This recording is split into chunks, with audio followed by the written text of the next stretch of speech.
I'm Mason, a 31-year-old software engineer who grew up in a middle-class Ohio family where I always felt like the forgotten child. While my younger sister Sophia received endless support and attention. I struggled through college alone, working multiple jobs just to survive. Now, after years of building my career from nothing, my parents dropped a bombshell during dinner last month. They want me to loan them $25,000 for Sophia's extravagant wedding, the same parents who couldn't spare a dime for my education. Before I tell you how I finally stood up to my family, drop a comment letting me know where you're watching from, and hit that like and subscribe button if you've ever had to fight for the respect you deserve. Growing up in suburban Dayton, Ohio, I always sensed something was off about my place in our family. My earliest memory of this feeling came on my 7th birthday. Mom and Dad gave me a practical set of school supplies, while just months earlier they'd thrown Sophia an elaborate princess-themed party for her 5th birthday, complete with a custom-cake bouncy castle and a mountain of gifts. I remember telling myself it was because I was older and more mature that I didn't need all that kid stuff. Looking back, I was already making excuses for their behavior. Our modest 2-story home on Maple Street became the stage for countless examples of their favoritism. When Sophia started playing soccer, Dad never missed a game. He'd cheer from the sidelines, camera in hand, documenting her every move. Meanwhile, when I made the debate team in 8th grade and advanced to the state championship, neither parent attended. "Someone has to take Sophia to her dance recital," Mom explained the night before my competition. I won 1st place, but celebrated with my coach and teammates instead of family. By the time I turned 15, I'd accepted that academic achievement was my path forward, even if it went largely unnoticed at home. I maintained a 4.0 GPA throughout high school, often studying late into the night after finishing my shift at the local grocery store. The part-time job had been my dad's suggestion. "It builds character, Mason," he'd said while driving me to my interview. "Your sister isn't wired like you. She's more sensitive, more creative. But you've got a good head for responsibility." At the time, I took it as a compliment. Now I recognize it as the beginning of a pattern, positioning Sophia as needing protection and support while I was expected to fend for myself. Christmas mornings told the same story. Sophia would unwrap new phones, designer clothes, and whatever else topped her wish list. My gifts were invariably practical. A new backpack, winter boots, or once a set of SAT prep books. The message was clear: if unspoken Sophia deserved indulgence, while I needed to focus on self-sufficiency. The inequality extended beyond material things. When Sophia struggled with algebra in 9th grade, Dad hired a private tutor without hesitation. When I mentioned wanting to attend a summer engineering program that could strengthen my college applications, Mom sighed about finances being tight. "Maybe you could save up for it yourself. You're so good with money, Mason." Despite everything, I loved my family. That's the complicated truth that made the hurt so much deeper. I wanted my parents' approval, desperately convincing myself that if I just achieved enough, they'd finally see me. I channeled that yearning into motivation, joining every academic club possible, and even founding our school's robotics team. The team won a regional championship my senior year. My parents attended the ceremony but left early to take Sophia shopping for her sophomore homecoming dress. The most painful memory from those years came during my high school graduation. As valedictorian, I delivered a speech I'd worked on for weeks, pouring my heart into words about perseverance and future potential. When I returned to my seat, glowing from the standing ovation, I overheard my dad telling a neighboring parent, "That's my son up there, but you should see my daughter's paintings. She's the real creative genius in the family." That night, during our small family celebration dinner, my parents spent most of the evening discussing Sophia's upcoming summer plans, rather than my accomplishment or college future. I sat quietly picking at my food, still wearing my honor cords and medal invisible in plain sight. Despite it all, I entered that summer with hope. College would be my fresh start, my chance to prove myself on my own terms. I'd been accepted to several excellent engineering programs, including my dream school with a partial scholarship. Surely now, with such tangible evidence of my potential, my parents would finally step up and show me the same support they'd always given Sophia. I couldn't have been more wrong. The college acceptance letters arrived in a flurry that spring. I'd been strategic in my applications, focusing on strong engineering programs while being mindful of potential financial aid. The partial scholarship to Michigan Tech was the crown jewel, covering about 40% of my tuition for a program ranked in the top 20 nationwide. I couldn't wait to share the news. I chose a Sunday dinner in April to make my announcement printout of the scholarship letter in hand. Mom had made her special pot roast, and the mood was light. Perfect timing, I thought. "I've made my decision," I said, trying to contain my excitement. "I'm accepting the offer from Michigan Tech. They have an amazing computer science program, and I got that scholarship I was hoping for." Dad nodded, taking a sip of his water. "That's a good school. When do they need the first tuition payment?" "Early August," I replied. "The scholarship covers about 40%, and I've saved almost $5,000 from my job. I was hoping we could talk about how to handle the rest." The silence that followed still echoes in my memory. Mom and Dad exchanged a look I couldn't quite interpret. "Mason," Dad finally said, setting down his fork, "we've always been straight with you. You know we're not in a position to contribute much to your college." The floor seemed to drop beneath me. "But I got the scholarship. I've been saving. I just need some help with the difference." "You're smart and capable," Mom added, her voice gentle but firm. "You'll figure it out. There are loans work-study programs. This is part of becoming independent. What about the college fund? You started one when I was born. You mentioned it when I was younger." My voice sounded distant to my own ears. Another exchange of glances between them. "We had to redirect some of those funds over the years," Dad explained vaguely. "Family expenses. But don't worry, we'll make sure Sophia's covered when her time comes. She's not as independent as you are." The words hit like physical blows. Not as independent. For not as expendable. "I see." I carefully folded the scholarship letter and placed it beside my plate. The rest of the meal passed in a blur. That summer became a crash course in financial reality. I researched student loans, filled out countless forms for additional grants, and increased my work hours to squeeze out every possible dollar before departure. While friends enjoyed their last carefree months before college, I worked double shifts, coming home exhausted only to spend hours on scholarship applications. Meanwhile, Sophia was at an expensive summer arts camp fully funded by our parents. I arrived at Michigan Tech that fall, with determination hardened by disappointment. My financial aid package had come together, but barely. A patchwork of federal loans, my savings, and a small university grant. I'd need to work throughout the school year to afford books, food, and housing. My first apartment was a cramped 2-bedroom unit shared with 3 other students, all of us trying to minimize living expenses. My bedroom was actually a converted dining nook with a curtain for privacy, but the rent was cheap. Our furniture consisted of cast-offs and curbside finds. I slept on an air mattress for the entire first semester until I could afford a used futon. My schedule that first year was brutal.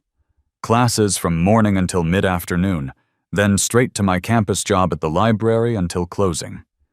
Weekends meant shifts at a local diner, where I could sometimes bring home leftover food, a significant perk when ramen and peanut butter sandwiches were dietary staples. The toll wasn't just physical. I watched as other students joined clubs, attended campus events, and built the social connections that college is supposed to foster. I missed most of these opportunities, too busy working or too exhausted to participate.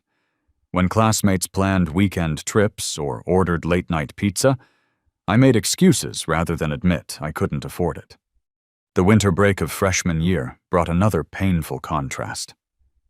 Returning home, I found Sophia's room upgraded with new furniture and a laptop to help with her high school projects. My old room remained unchanged, except for some of my things having been moved to the attic to create more space. It was during my sophomore year that two pivotal relationships changed my trajectory. The first was with Professor Edwards, my advanced programming instructor. After I aced his notoriously difficult midterm, he asked me to stay after class. "You have a gift for this," he said, looking over my code. "But you look exhausted. Everything okay?" Something about his genuine concern broke through my carefully constructed facade. I found myself explaining my situation, the multiple jobs, the financial stress, the lack of family support. Instead of pity, he offered practical help. "The computer science department needs teaching assistants for the intro courses. The pay is better than the library, and it looks great on a resume. I'll recommend you." That TA position reduced my working hours while actually increasing my income. Professor Edwards also became a mentor, guiding my course selections, and eventually connecting me with a summer internship at a Seattle tech company that paid actual money instead of just offering experience. The second relationship began in an algorithm study group. Trevor, a fellow computer science major, came from a stable, supportive family in Portland.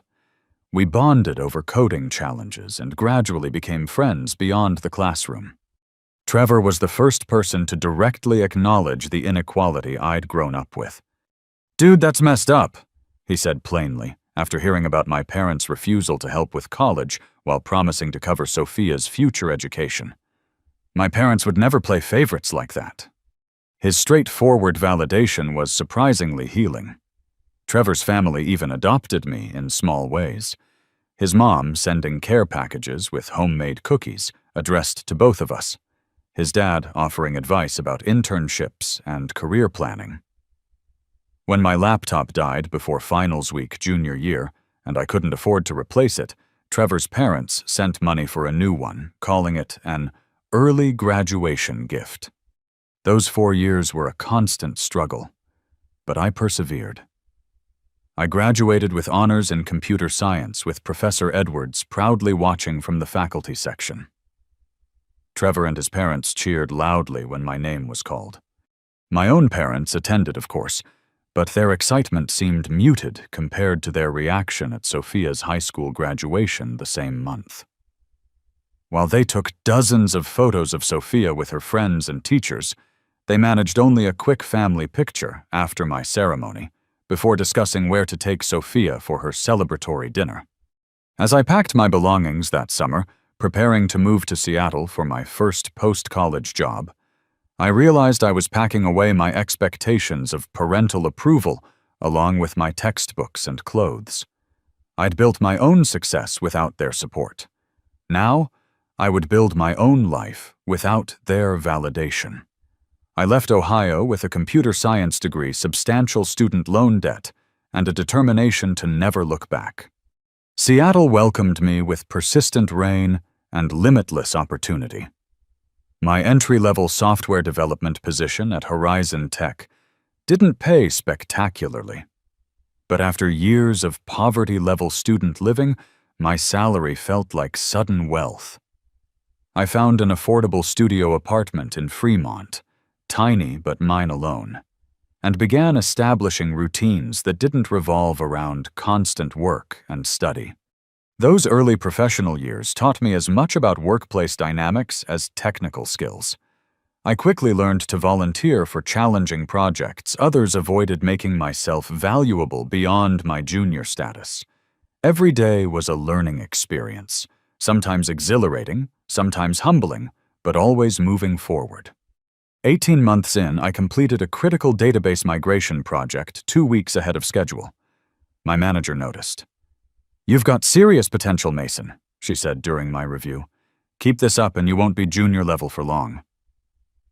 The validation from a respected professional meant more than any approval I'd sought from my parents.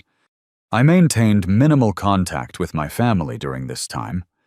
Obligatory phone calls on holidays and birthdays, mostly listening to updates about Sophia's college experience. She'd started at an expensive private arts school, fully funded by our parents, as promised, then switched majors 3 times in her first 2 years. "She's finding herself," Mom explained during a Christmas call. "We just want her to be happy with her choice." I bit back the obvious comparison to my own experience and changed the subject. As my career advanced, I began attending industry conferences and meetups, expanding my professional network. At a JavaScript conference downtown, I met Haley. Brilliant, confident, and disarmingly direct. She approached me after my presentation on optimization techniques. "Your solution for the memory leak issue was elegant," she said, "but I think there's an even more efficient approach." She proceeded to outline an alternative that was indeed better than mine. I was simultaneously humbled and intrigued. Our first date lasted 5 hours, dinner extending into coffee, then a long walk along the waterfront discussing everything from algorithm efficiency to favorite childhood books. With Haley, conversation was effortless. She worked as a UX designer at a competing tech firm, bringing a perspective that complemented my more back-end focused experience. As our relationship deepened, I witnessed family dynamics I'd never experienced.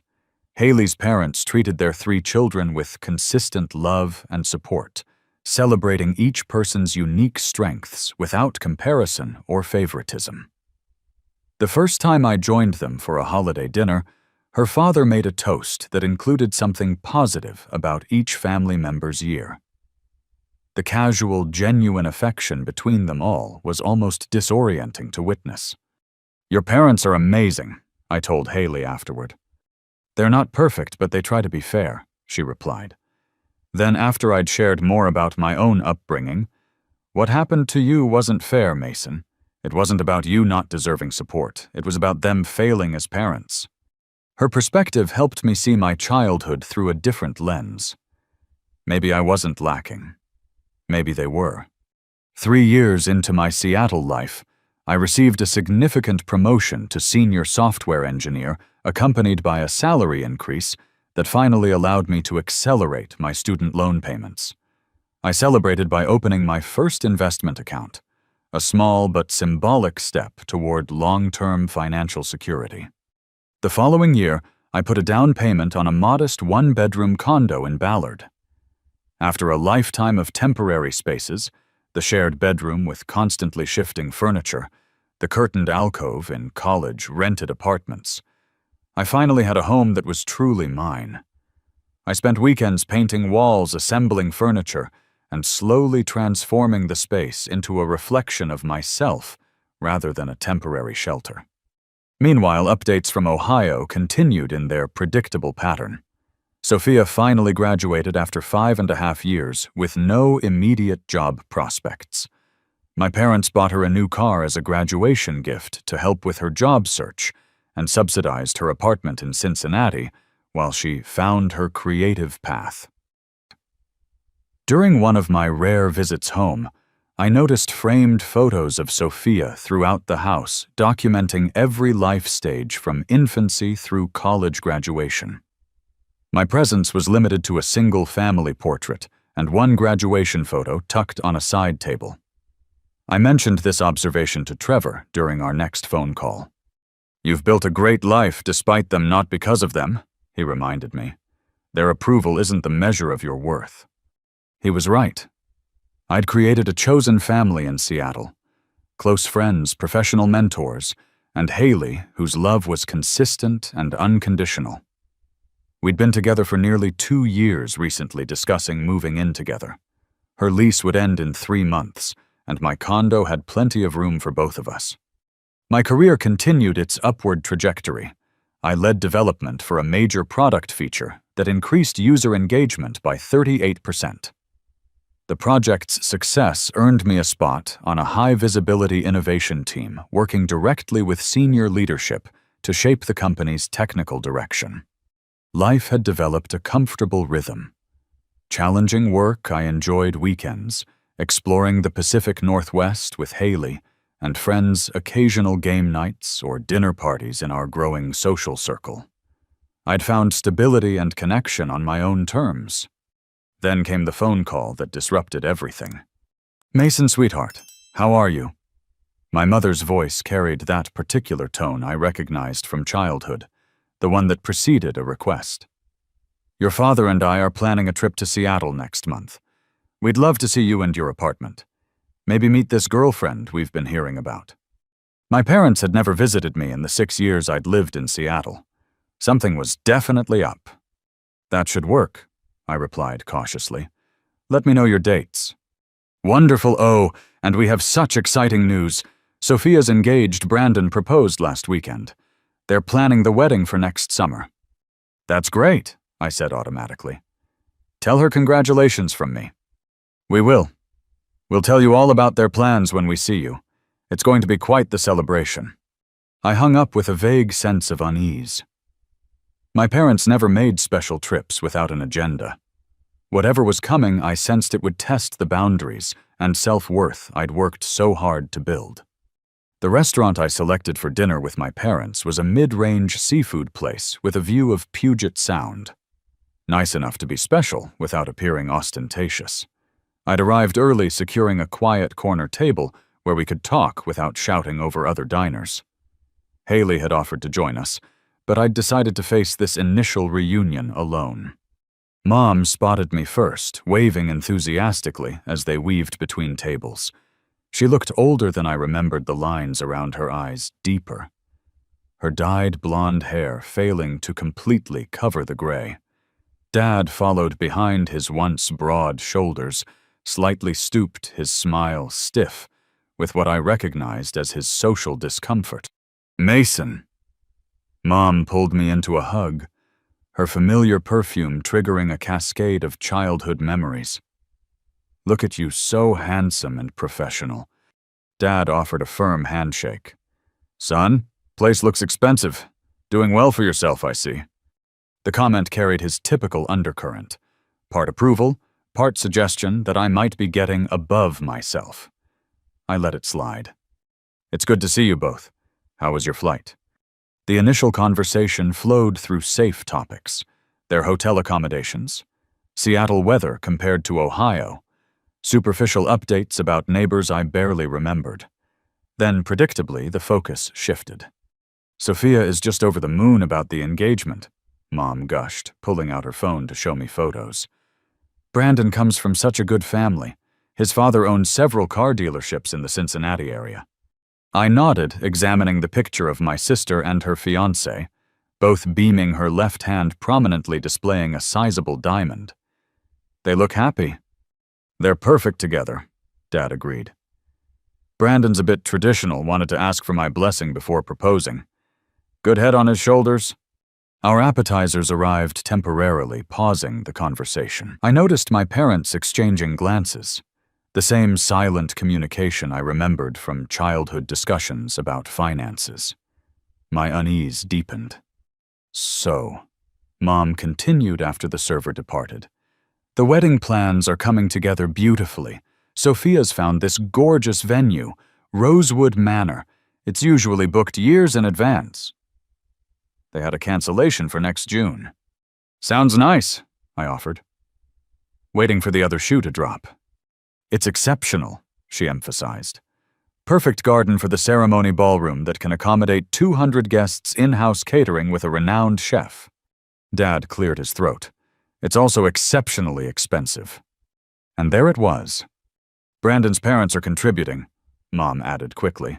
"But they're also paying for the rehearsal dinner and honeymoon. And with the cost of everything these days..."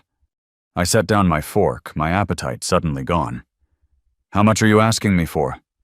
Their momentary surprise at my directness quickly gave way to what appeared to be rehearsed responses. "We wouldn't ask if it wasn't important," Dad said, leaning forward. "Sophia deserves her dream wedding. We're talking about $25,000, just a loan until we can sell some investments." The amount hung in the air between us. $25,000, more than my entire college savings had been, more than the amount I'd worked multiple jobs to earn while studying. And they called it just a loan. Let me understand this, I said slowly. You couldn't help me with college. You told me family finances were tight. You made me work through school while covering Sophia's education completely. And now you want me to loan you $25,000 for her wedding. Mom's expression shifted to the wounded look she'd perfected over years of family disagreements. That was different, Mason. You were always so capable, so independent. And you turned out wonderfully. Look at your success. Despite not because of, I muttered. What was that? Dad asked sharply. Nothing. I took a deep breath. Why not take out a bank loan or downsize the wedding plans? Dad's face hardened. Banks ask too many questions. And Sophia's had her heart set on this venue since she was a teenager. Family supports family, Mason. You're doing well for yourself. This is your chance to be there for your sister. The manipulation was so transparent it was almost impressive. Frame my reluctance as failing my sister rather than questioning their favoritism. Position their request as an opportunity for me to demonstrate family loyalty rather than another example of their unequal treatment. I need to think about it, I finally said, unable to formulate a more definitive response through the emotions churning inside me. Of course, Mom replied, patting my hand. But the venue needs the deposit soon to hold the date. Maybe you could let us know by next week. The remainder of dinner passed in strained conversation. They declined my half-hearted offer to show them my condo, citing early travel plans for the following day. We parted with awkward hugs and their promise to call soon for my decision. I drove home in a daze, my mind replaying not just the dinner conversation, but a lifetime of similar moments. Requests framed as opportunities, guilt deployed as a tactical weapon, my needs consistently subordinated to Sophia's desires. Haley was waiting at my condo, curled up on the couch with a book. One look at my face told her everything. That bad? She asked, setting aside her reading. I collapsed beside her, emotionally exhausted. They want $25,000 for Sophia's wedding. A loan, they said, though I doubt I'd ever see that money again. Haley's expression shifted from concern to outrage. The same parents who made you work through college while paying for hers. Are they serious? Completely. They acted like it was the most natural request in the world, like I owe this to them somehow. You don't, she said firmly. You don't owe them anything, Mason. That night, sleep eluded me. I lay awake. Haley's steady breathing beside me, wrestling with conflicting emotions. There was anger, certainly, at the audacity of their request at the lifetime of unequal treatment. But beneath that simmered hurt, that childhood yearning for approval that apparently still lived within me. And deeper still a question, if I refused, would I be cutting the last threads connecting me to my family? The next morning I called Trevor. Our friendship had weathered the post-college transition, sustained by regular calls and occasional visits. He knew my family history better than anyone except Haley. They want how much? He exclaimed after I explained the situation. $25,000. For a wedding, man, that's insane, especially given, well, everything. I know, I sighed. Part of me wants to say yes just to avoid the conflict, to be the bigger person. Being the bigger person doesn't mean being a doormat, Trevor replied bluntly. They've been taking advantage of your reasonableness your entire life. Maybe it's time they faced reality. What if it ends things between us for good? What exactly would you be losing? Mason parents who value you less than your sister, who see you as a resource rather than a son. Maybe the relationship needs to end, or at least change dramatically. His words resonated painfully with realizations I'd been avoiding. My relationship with my parents had always been transactional, rather than nurturing. I had given effort, achievement, self-reliance, emotional accommodation, while they had primarily taken. As the week progressed, my parents called daily, each conversation increasingly pressured. The venue won't hold the date much longer, Mom insisted. Sophia's been crying about potentially losing her dream location. The emotional manipulation was familiar, but now transparent. With each call, my resolve strengthened. This request represented the entirety of our relationship. They expected me to give while they prioritized Sophia's wants. The pattern wouldn't change unless I changed it. But before I could deliver my decision, I needed to confirm something that had been nagging at me since our dinner. A suspicion about the past that would influence my future actions. The flight to Ohio felt like traveling backward in time. As the plane descended toward Dayton, familiar landmarks emerged through the clouds. The winding Miami River, the cluster of downtown buildings, the sprawling suburbs where I'd grown up. I hadn't planned this trip, but after a week of sleepless nights and circular thinking, I needed to confront my parents face to face about their request. More importantly, I needed answers about the pass. I rented a car at the airport, opting for a basic economy model despite the agent's persistent upselling attempts. Old habits die hard. Years of financial vigilance had become ingrained. The spring afternoon was unseasonably warm as I navigated familiar streets toward my childhood neighborhood.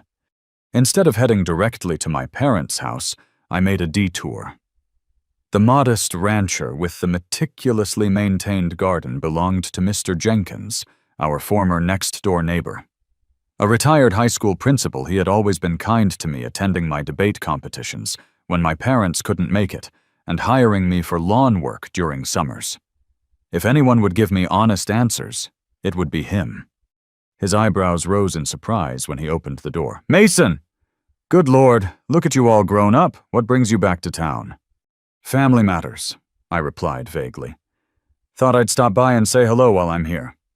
His living room remained unchanged from my childhood memories.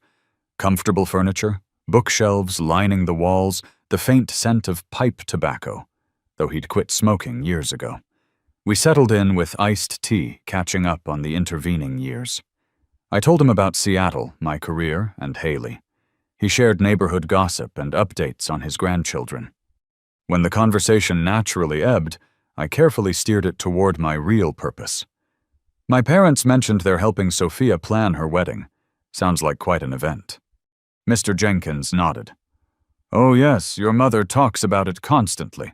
Quite the production from what I gather." "They've always gone all out for Sophia," I said, keeping my tone light.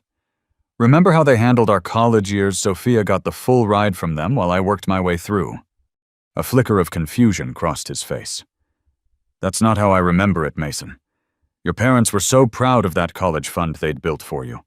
Your father mentioned it often, how they'd started saving when you were born, determined to give both their children debt-free educations." My hand froze midway to my glass. "They told you they had a college fund for me?" "Certainly.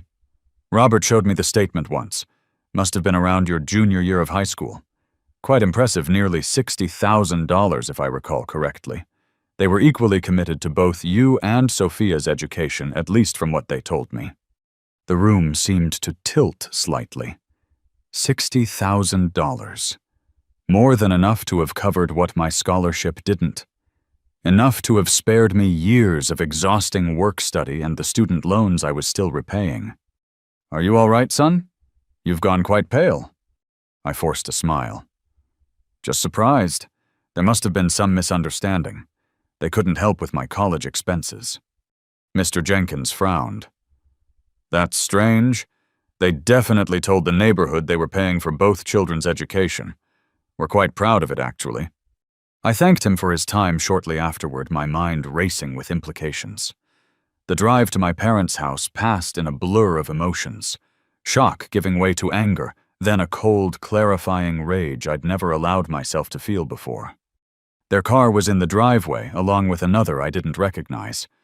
I hadn't called ahead, preferring the element of surprise. Dad answered the door, his initial smile faltering at my expression. "Mason, we weren't expecting you. Is everything okay?" "We need to talk," I said, stepping past him into the foyer. "About the wedding loan, and about my college fund." Mom emerged from the kitchen, wiping her hands on a dish towel. "Mason, what a wonderful surprise." "Is it?" I asked coldly. "I just had an interesting conversation with Mr. Jenkins. He seems to think you had a $60,000 college fund for me. Funny, since you told me family finances were too tight to help with my education." The color drained from both their faces. Their silent exchange, that familiar look passing between them, confirmed everything before they spoke a word. "Mason, it's complicated," Mom began. "Then uncomplicate it," I demanded. "Where did my college fund go?" Dad straightened, adopting the authoritative posture that had intimidated me as a child. It had no effect now. "We made decisions as parents that we felt were best for the family. We don't owe you an explanation. You do if you want $25,000 from me." A new voice entered the conversation. "What's going on?" Sophia stood in the doorway to the living room, confusion on her face. Behind her, a tall man I assumed was Brandon watched uncomfortably. "Perfect timing," I said. "I was just asking Mom and Dad what happened to my college fund. The $60,000 they apparently saved for my education, but never gave me." Sophia looked between our parents, clearly surprised. "What is he talking about?" The ensuing silence confirmed what I already knew. Sophia had been kept in the dark as well, a beneficiary of their favoritism, but not necessarily a conspirator. "Your brother is exaggerating," Dad finally said. "There was some money set aside, but circumstances changed." "What circumstances?" I pressed. "And where did the money go?" More uncomfortable silence. "The kitchen renovation," Mom eventually admitted quietly. "And Sophia's car, some other expenses." "My car?" Sophia looked stunned. "The one you bought me for graduation. That was Mason's college money." "You needed reliable transportation," Dad defended. "Mason was doing fine on his own. He had scholarships loans. He didn't need it like you did." The absurdity of his statement might have been laughable if it weren't so infuriating. I worked 30 hours a week while carrying a full course load. I lived on ramen and shared a converted dining room with a curtain for privacy. I graduated with $20,000 in debt that I'm still paying off. How exactly was that doing fine? "You've always been stronger, more resilient," Mom insisted. "Look how well you turned out. A successful career, a nice condo. Everything worked out for the best."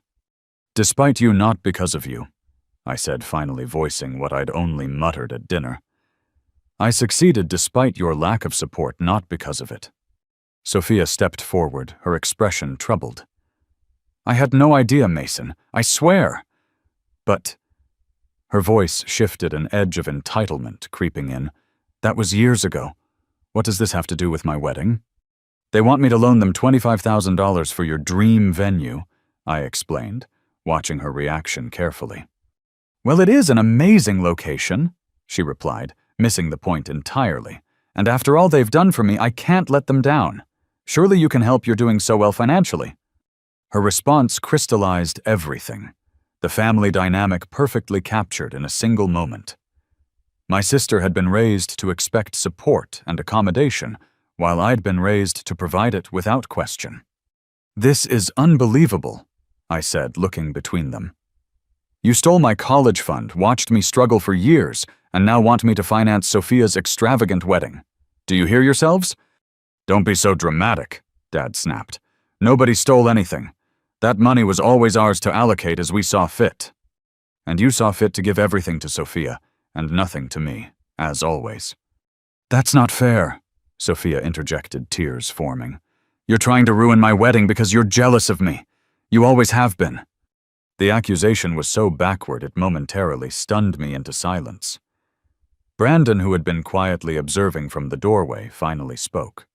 "Sophia, honey, I think your brother might have a valid point here.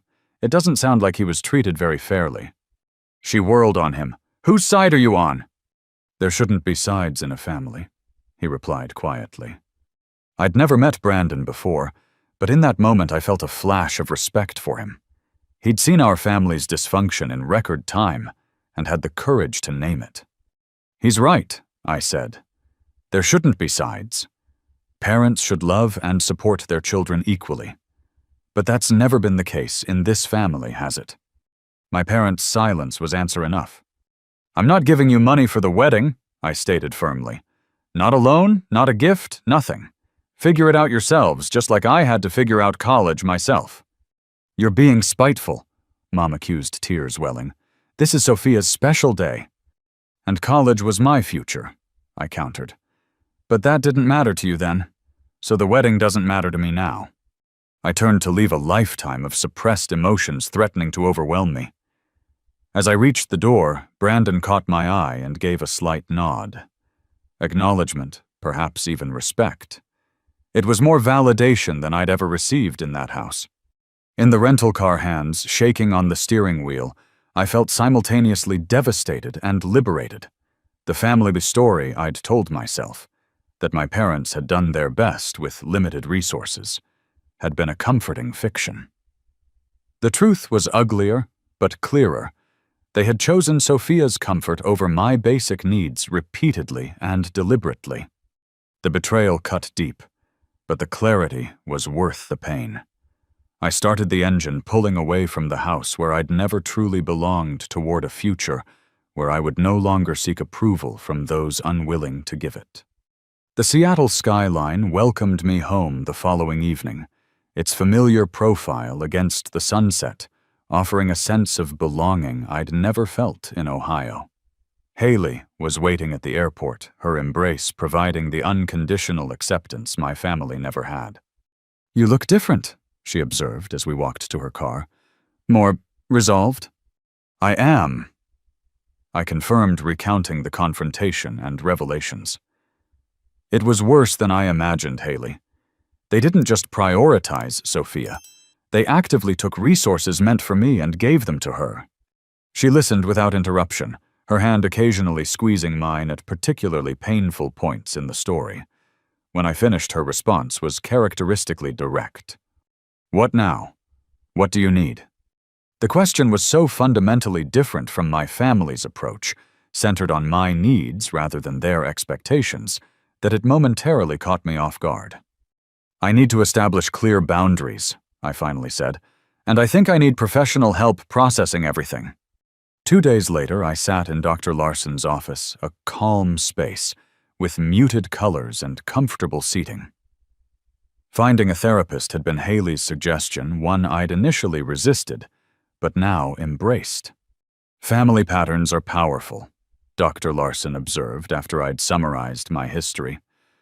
"What you're describing, the consistent favoritism, the gaslighting about financial support, the emotional manipulation, falls under the umbrella of childhood emotional neglect. It can have lasting effects on how you view yourself and your relationships." Over the following weeks, our sessions helped me understand how my upbringing had shaped me, my drive for achievement as a substitute for parental approval, my discomfort with receiving help, my tendency to downplay my needs. We also discussed strategies for establishing healthy boundaries with my family moving forward.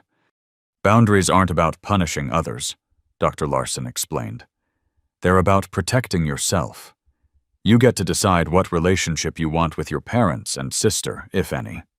Meanwhile, my parents' messages continued alternating between guilt trips. Sophia cries herself to sleep over losing her venue, angry accusations, "After everything we've done for you," and attempts at negotiation. "What if we only asked for $15,000 instead?" I let most go unanswered, buying time to clarify my thoughts and intentions. Haley and I spent a Saturday morning drafting an email together, something I could refer back to if my resolve wavered during future conversations. The process was cathartic, helping me articulate years of unspoken feelings. After multiple revisions and a final review with Dr. Larson, I sent it. Mom, Dad, and Sophia. I've taken time to reflect on our recent conversations and the broader patterns in our family. This email will outline my position clearly to avoid any misunderstandings. First, I will not be contributing financially to Sophia's wedding. This decision is final and not open to negotiation. My refusal isn't about punishing anyone, it's about acknowledging the reality of our family dynamic and declining to perpetuate it further.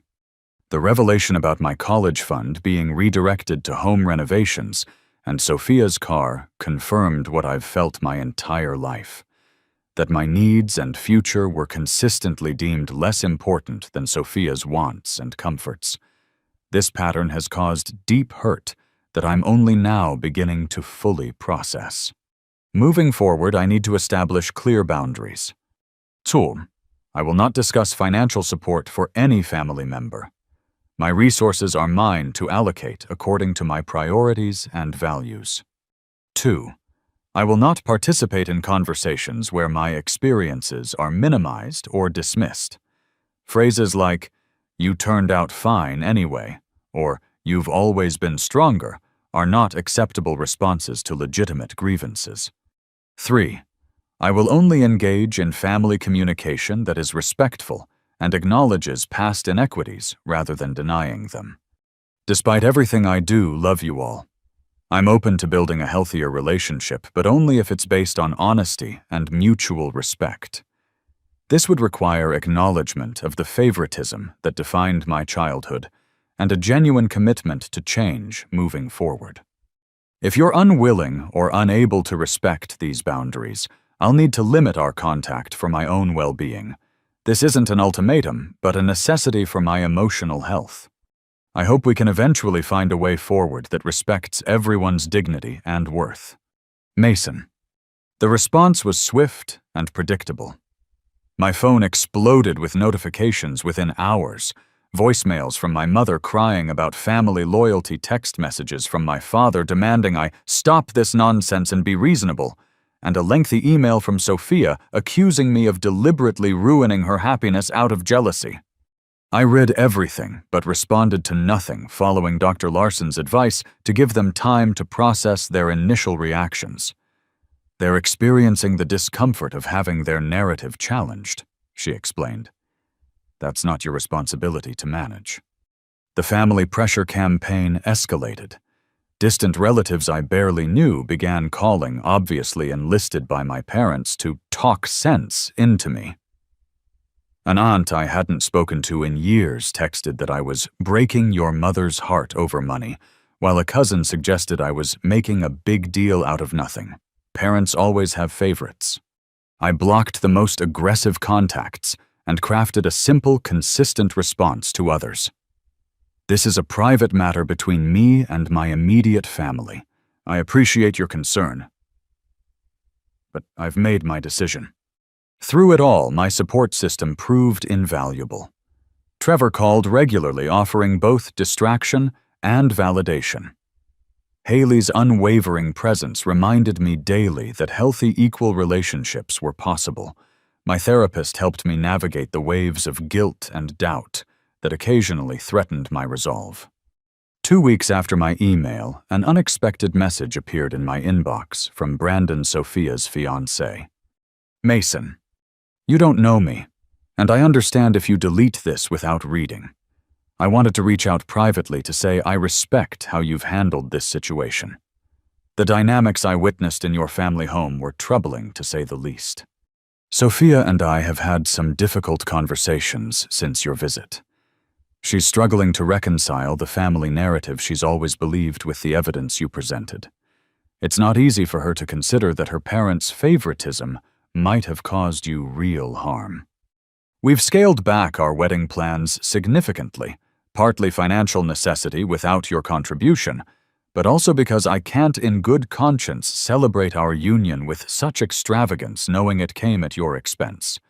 We've found a smaller venue that's actually more our style anyway.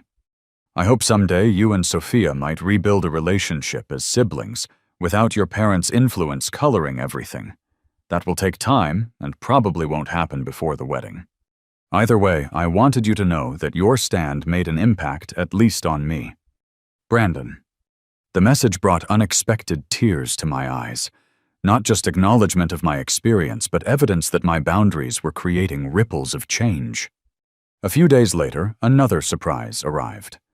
A handwritten note from Mr. Jenkins. Mason, I've been reflecting on our conversation and subsequent events. Your mother called me quite distressed. I want you to know I've always admired your determination and character. The way you've handled this difficult situation only confirms what I've always believed about you. Sometimes the strongest thing we can do is refuse to participate in stories others have written for us. You're writing your own story now, and from what I can see, it's a good one. Take care of yourself. Arthur Jenkins. As weeks passed, the intensity of family communication gradually subsided. My parents eventually sent a stiff email stating they were disappointed in my choice, but would respect my decision, as close to acceptance as I was likely to get. Sophia remained silent. Meanwhile, life in Seattle continued. I threw myself into a challenging work project, earned another promotion, and began seriously discussing engagement with Haley. We'd been together nearly 3 years now, building a relationship based on mutual respect and support. Everything my family relationships had lacked. One evening, as we walked along Alki Beach, watching the sunset paint the skyline in dramatic oranges and pinks, I realized something profound. The approval I'd spent a lifetime seeking from my parents had never been forthcoming because it wasn't about me at all. It was about their own limitations and choices. And finally, at 31, I no longer needed it. 6 months passed like a deep breath, slowly released. The immediate storm of family drama subsided, leaving room for reflection and healing in its wake. The process wasn't linear. Some days brought clarity and peace, while others unearthed new layers of childhood hurt requiring examination. But overall, I moved forward. Dr. Larson helped me recognize that grief was an appropriate response to my situation. You're not just grieving the loss of your current relationship with your family, she explained during one session. You're grieving the relationship you never had but always deserved, the supportive, equitable family that should have been your birthright. I channeled much of my emotional energy into physical activity, joining a rock-climbing gym, where the focused concentration required left no room for rumination. The metaphor wasn't lost on me. Learning to trust my own strength, finding new paths upward, occasionally falling, but always secured by proper supports. Haley remained my steadfast partner through it all. She knew when to offer comfort, when to provide distraction, and when to simply exist beside me in understanding silence. Her family continued to welcome me, including me in holiday celebrations and family vacations without expectation or condition. Their healthy dynamic served as both comfort and education.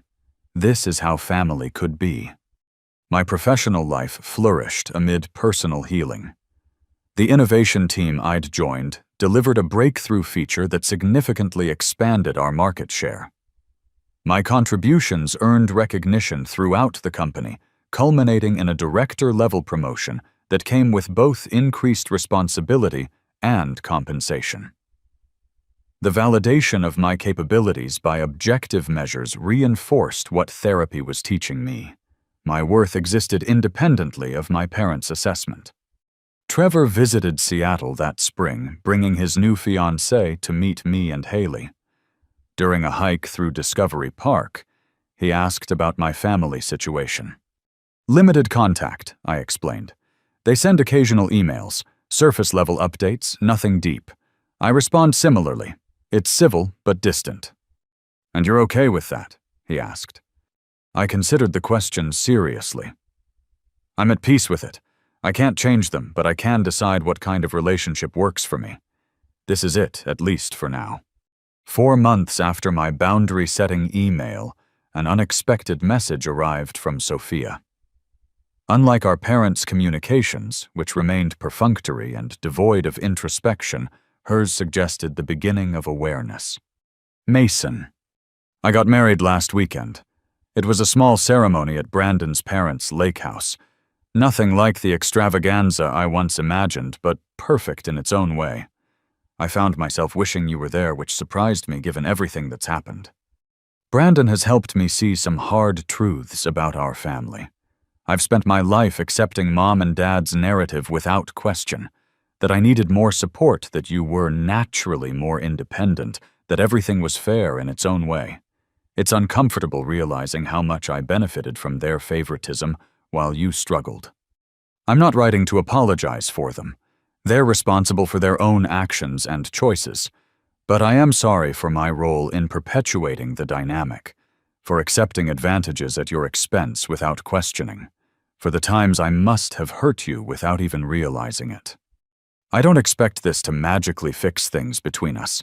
I just wanted you to know I'm beginning to understand, and if you're ever open to rebuilding our relationship as adults, without our parents' influence coloring everything, I'd like to try. Take care, Sophia. I read the message several times, experiencing a complex mix of emotions: validation, cautious hope, lingering hurt. After careful consideration and discussion with Dr. Larson, I crafted a measured response. Sophia, thank you for your message, and congratulations on your marriage. The lake house ceremony sounds lovely and meaningful. I appreciate your reflections on our family dynamics. Recognition is an important first step toward change.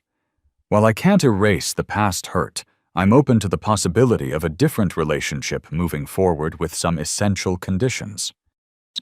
Respect for my established boundaries regarding our parents. Acknowledgement of past inequities without minimization. Space for my feelings without defensiveness.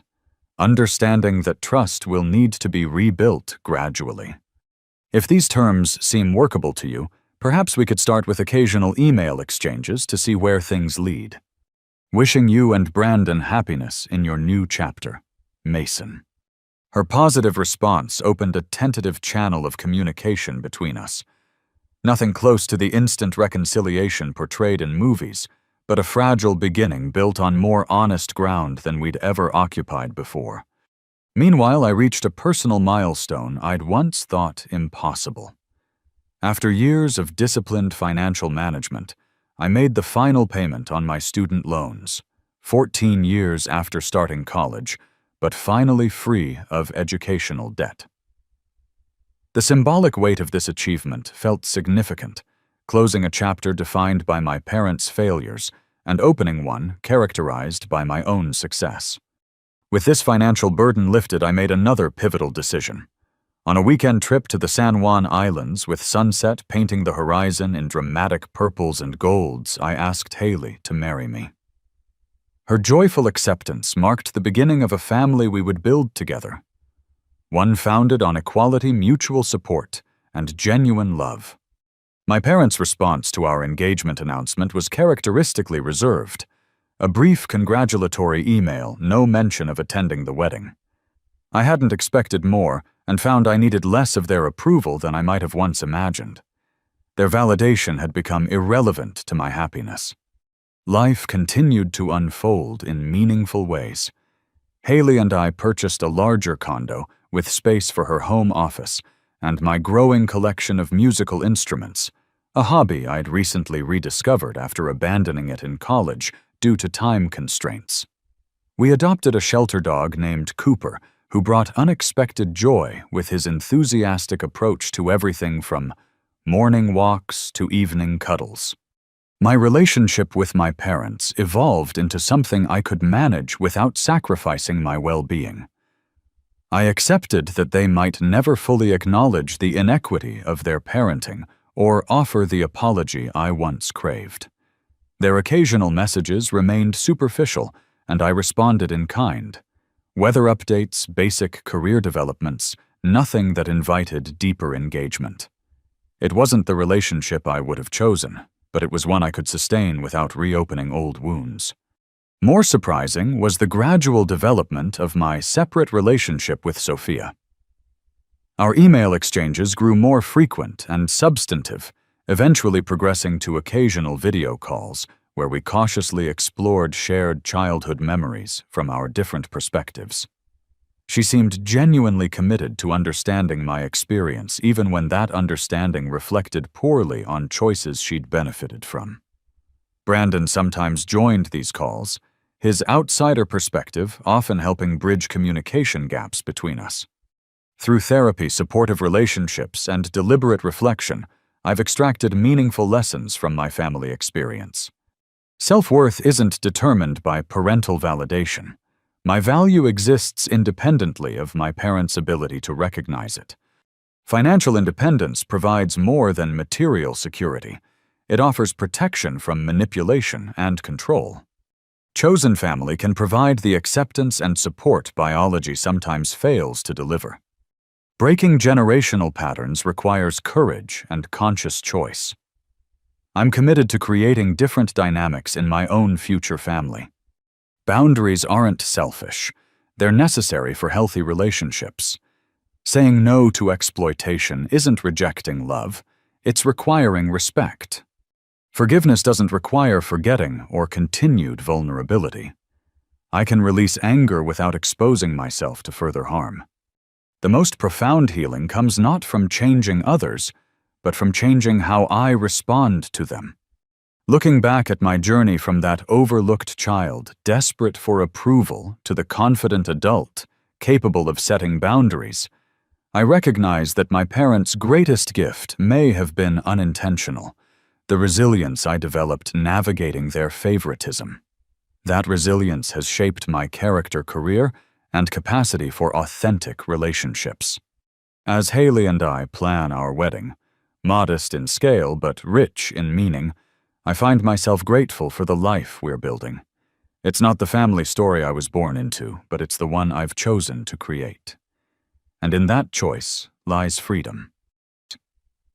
Have you ever had to establish difficult boundaries with family members who couldn't see their own favoritism or unfair treatment? Drop a comment below, sharing your experience and how you handled it. If this story resonated with you, please hit that like button and subscribe to hear more journeys of overcoming family challenges. And if you know someone struggling with similar family dynamics, share this video. Sometimes knowing we're not alone in these struggles is the first step toward healing. Thank you for listening to my story, and remember you deserve respect and equal treatment even from family, especially from family.